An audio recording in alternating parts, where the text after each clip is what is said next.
RCR, la red que comunica y une al Perú.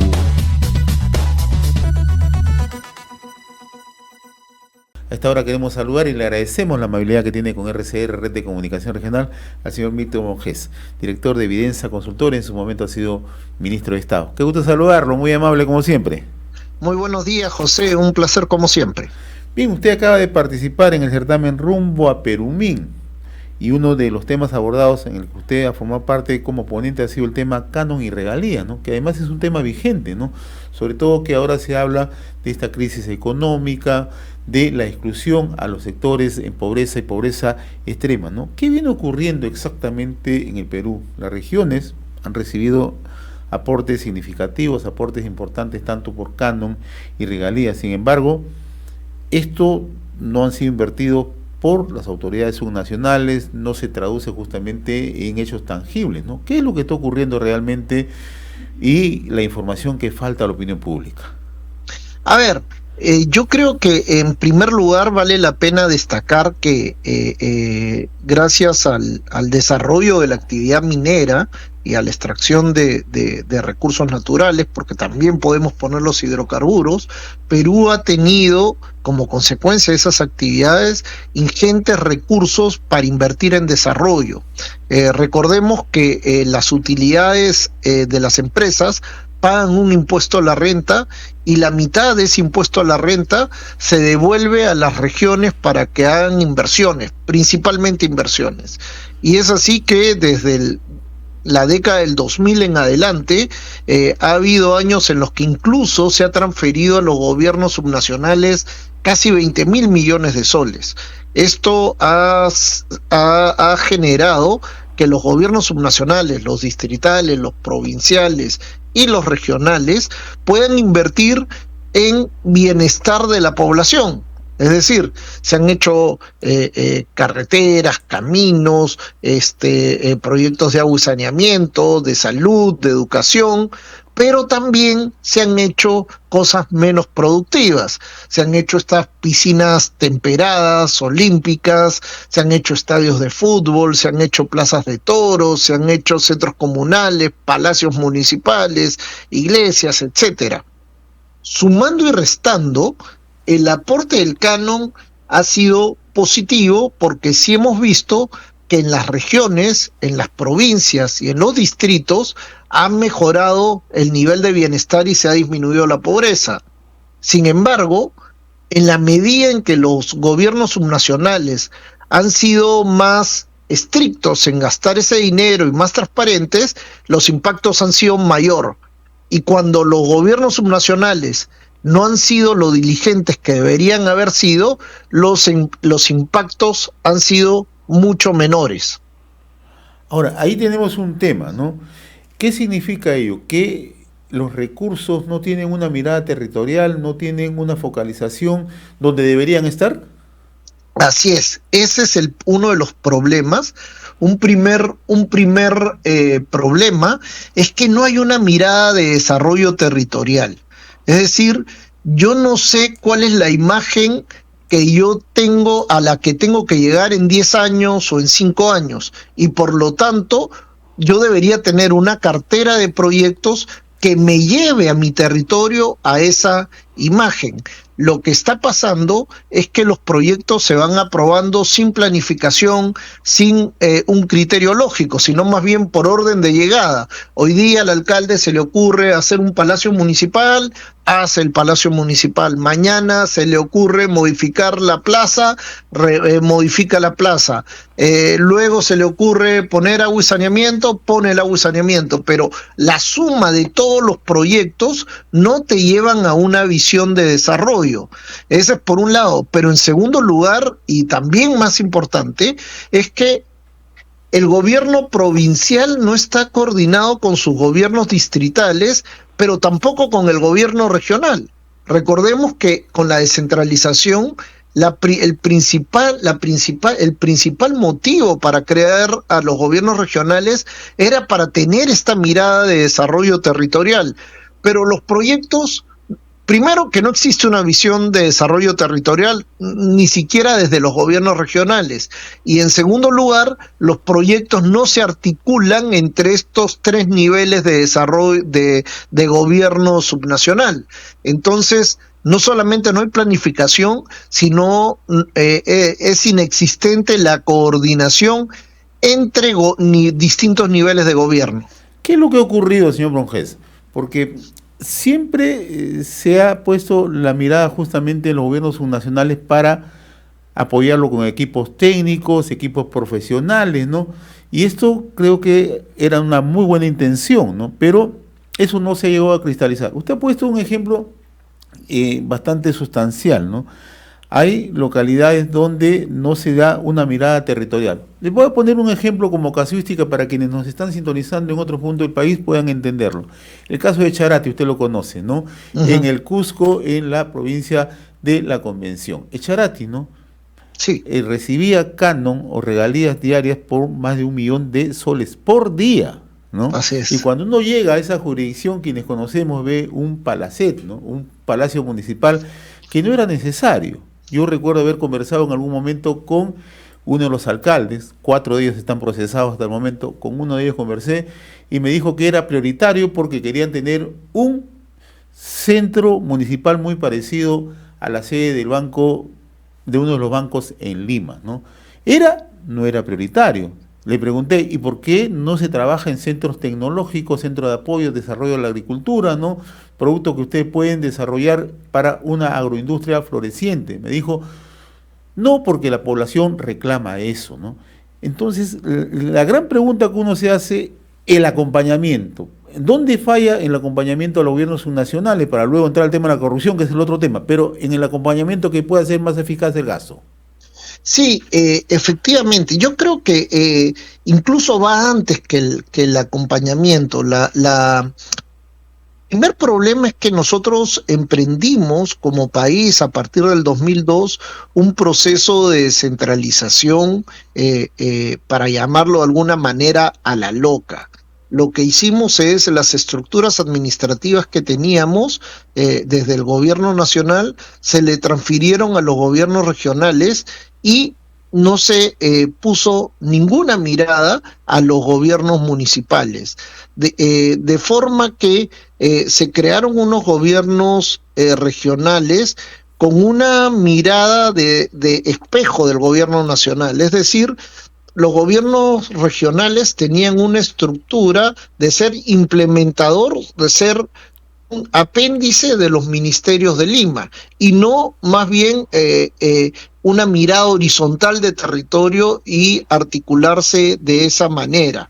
Entonces eso fue lo primero. Lo segundo fue que ellos recibieron algún personal que no siempre era el más calificado, porque ya desde siempre se ha venido con esta idea de que los puestos de trabajo en la administración pública, sobre todo a nivel subnacional, son bolsas de trabajo del que gana las elecciones o de la autoridad política.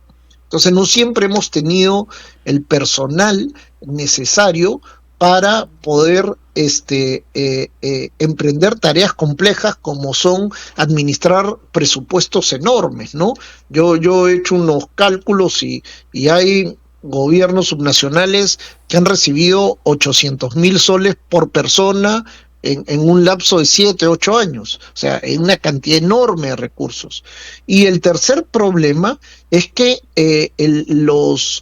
si uno va a cualquier autoridad subnacional, sea gobierno regional, pero peor aún en municipios provinciales y distritales, el nivel de rotación de los funcionarios públicos es enorme, no hay una carrera pública profesional. Entonces, yo para administrar una tienda pequeña, necesito tener un nivel de profesionalización mínimo y estabilidad. No puedo poner a la primera persona que pasa por la esquina a administrar una tienda porque la va a quebrar. Peor aún en el caso de los municipios. Yo requiero gente con habilidades mínimas y conocimientos mínimos de los sistemas administrativos públicos. Y entonces, en ese contexto de alta precariedad en el manejo de los recursos públicos, entonces vienen los problemas, viene la mala ejecución, viene la falta de transparencia, vienen los alcaldes y autoridades subnacionales que terminan su periodo y se van presos, y el gobierno nacional tampoco tiene la estructura administrativa para articularse con las regiones. Una de las cosas buenas que se hizo en el proceso de descentralización es que existía esto que se llamaba el Consejo Nacional de Descentralización, que mal que bien acompañó el proceso de descentralización al inicio. Luego terminó el gobierno de Toledo y se desactivó en el siguiente gobierno, en el de Alan García, se desactivó el consejo y no quedó ninguna estructura formal de contacto permanente y articulación con las regiones. El MEF desde el 2007, 2008 tiene algunas oficinas, otros ministerios también tienen algunas oficinas de coordinación, pero no hay esa mirada integral que tú reclamas de asistencia técnica para un aterrizaje más eficiente en las provincias. Y por otro lado, tampoco hay estas capacidades, que es lo que ya había mencionado. Usted mencionaba hace unos momentos el tema de la transparencia, y se lo menciono ¿por qué? Porque si uno hace un recuento de los recursos que se han generado por efecto de canon y por efecto de realidad, dinero hubo, ¿no? O sea, recursos sí hay, ¿no? El caso del Cusco. Cusco recibió más de 20.000 millones de soles en los últimos 14 años. Hay un estudio que publicó hace unos meses el diario El Cusco, que refería que entre el 2004 y el 2017 han recibido más de 20.000 millones. Eso no se ha traducido en lo absoluto, ¿no? Si extrapolamos esto a Cajamarca, Cajamarca también ha tenido recursos suficientes. Si ponemos también en la vitrina a Ancash, también ha tenido los recursos suficientes. Coincidentemente, las tres autoridades regionales han tenido problemas. En el caso del Cusco, el señor Jorge Acurio Tito; en el caso de Cajamarca, el señor Gregorio Santos Guerrero; en el caso de Ancash, el expresidente, bueno, se me fue de la memoria, Álvarez. Entonces, le pongo estos tres ejemplos porque esos han arrastrado también a los gobiernos provinciales y han arrastrado a los gobiernos locales. Usted mencionaba, ¿qué mecanismo deberíamos tener justamente para garantizar y hacer viable una ejecución que favorezca al poblador, que con justa razón muchas veces se queja, pero que no conoce cuál es el procedimiento que se sigue con esos recursos? Claro, hay una salida a largo plazo, que es profesionalizar y crear la carrera pública profesional en todas las instancias, distrital, provincial y regional, de forma que tengamos, como debería ser y como pasa en cualquier país medianamente civilizado, carrera pública profesional. Los jóvenes locales que egresan de las universidades empiezan su carrera desde abajo, van adquiriendo competencias y por meritocracia llegan. Pero esa es una ruta de largo plazo. En el corto plazo, ¿qué se puede hacer? Una opción que tiene que impulsar el gobierno nacional, y ahí yo creo que debería ser el CEPLAN, es que hayan estas miradas de desarrollo y los tres niveles de gobierno subnacionales, el gobierno regional, el provincial y el municipal, deberían ponerse de acuerdo en que esa es la mirada a la que quieren llegar y crear instancias, por ejemplo, de cofinanciamiento, donde los tres participan en financiar ese plan de desarrollo, y se pueden crear estos proyectos especiales de inversión que se crearon hace como un año y medio por el MEF, que le da autonomía y permite incluso recurrir a esta figura de los PMOs, que son empresas especializadas en el desarrollo de proyectos de infraestructura y que suelen suelen hacer un estupendo trabajo. Si bien es cara la contratación de estas empresas, lo que las evaluaciones han mostrado es que ese monto más que se justifica porque los proyectos se hacen dentro de su presupuesto en el tiempo necesario y están funcionando en breve plazo, de forma que es la población la que se ve beneficiada. Esa es una forma. Otra forma, por ejemplo, que ha demostrado también en todas las evaluaciones una superioridad respecto de la forma tradicional como se hace ahora, es lo que es obra por impuestos, que es involucrar a una o más empresas consorciadas privadas para que desarrolle los proyectos de inversión en las zonas beneficiadas. Todas las evaluaciones que se han hecho muestran que esto también es una buena idea. Pero lo principal es empezar a la profesionalización de la administración pública. No podemos seguir dándole la administración de tanta plata a muchas veces estructuras administrativas que no están profesionalizadas. Y que tienen una mirada más ideológica y de clientelaje político, que es el peligro, ¿no? Así es, porque fíjate que los tres gobernadores que mencionaste, que los tres eran antimineros, los tres eran de izquierda radical, los tres tenían este discurso de odio entre Lima versus provincias, etcétera. Ninguno hizo algo que valiera la pena para su territorio, ¿no? Porque justamente se basó en poca transparencia, alta corrupción y muchísimo clientelaje político, ¿no? Regalar la plata, una de las cosas que encuentran en esos gobiernos es que se creaban estructuras administrativas absurdas para contratar más gente y repartir más plata, como gasto corriente, muchas veces también disfrazado como inversión. Entonces ahí tenemos un problema grande también. Bien, estamos dialogando con el señor Milton Monjes, director de Evidencia Consultores, ha sido ministro de Estado. Aprovecho la oportunidad para preguntarle la situación actual. ¿Cómo le está echando usted una mirada al plano económico, toda la incertidumbre que estamos viviendo, ¿no? Y toda esta inestabilidad que se está generando en esta segunda vuelta electoral, ¿no? Mira, con mucha preocupación porque hemos llegado, dada nuestra fragilidad política y la falta de mirada de largo plazo de nuestros líderes políticos, dejamos desatendido el centro más responsable, se partió mucho y entonces hemos entrado a una segunda vuelta electoral de dos minorías, una de las cuales es esta propuesta de refundar el país, este enfoque marxista-leninista de llegar a capturar el poder para prevalecer ahí, cambiar la Constitución, destruir las instituciones fundamentales como el Tribunal Constitucional, la Defensoría del Pueblo, amenazar también al Congreso que si no se porta bien lo disuelvo, etcétera. Y eso obviamente han cuestionado la autonomía del Banco Central, etcétera, etcétera. Obviamente las inversiones inmediatamente se han parado, la gente no quiere tener que enfrentar ese escenario. De hecho, ayer me comunicaron de una inversión grande que se estaba haciendo en el sur que han decidido cancelarla,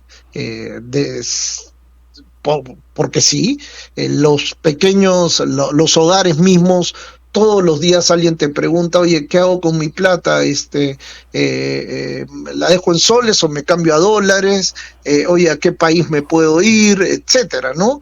Lamentablemente hemos llegado a una situación en la que ese discurso irresponsable del siglo XIX, ¿no? Esta mirada de pensar que como Marx dijo que los medios de producción debían estar en manos del Estado y lo dijo hace más de 150 años, que eso lo podemos hacer ahora, lo cual es absurdo, no va a llevar a ninguna parte.